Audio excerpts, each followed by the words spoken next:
Mana xudo xolisa bizda quyon go'shtidan tiftil kotletlar bo'ladi. Bilasizlar, quyon go'shti eng zo'r immunitet ko'taradigan vosita hisoblanadi. Ya'ni anaqa foydali xususiyatlarini hali bir vaqtim bilan aytib o'tib ketaman.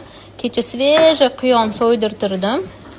4 kilo olib keldik boshlanishiga. Hozir bularni kesib, yuvib, keyin tiftillar kotletlar qilishni boshlaymiz. Bemalol farzandinglar uchun hosil bo'ladi. Bir haftada kamida 3 marta bo'lsa ham quyon go'shtini yedirsanglar foydasini sezasizlar. Bizda bu yerda quyon go'shtidan frikadelkalarimiz tayyor bo'lyapti. Bemalol zakaz qilsanglar bo'ladi. O'sha narxlari ham chiqqan. Qaranglar, ularning idealniligini. Immunitet ko'taruvchi, juda ham ko'p dardga davo. Immuniy quyon go'shti hisoblanadi. YouTubedan ham bir qiziqib ko'ringlar. Bu yerda bizda quyon go'shtidan mini kotletlar tayyor bo'lyapti. Bular hammasi svejiy. Bulardan ham bemalol zakaz qilsanglar bo'ladi. Priceimiz endi tayyor bo'lyapti. Kimga nima kerak bo'lsa, narx-navoni so'rasanglar, biz javob qaytaramiz.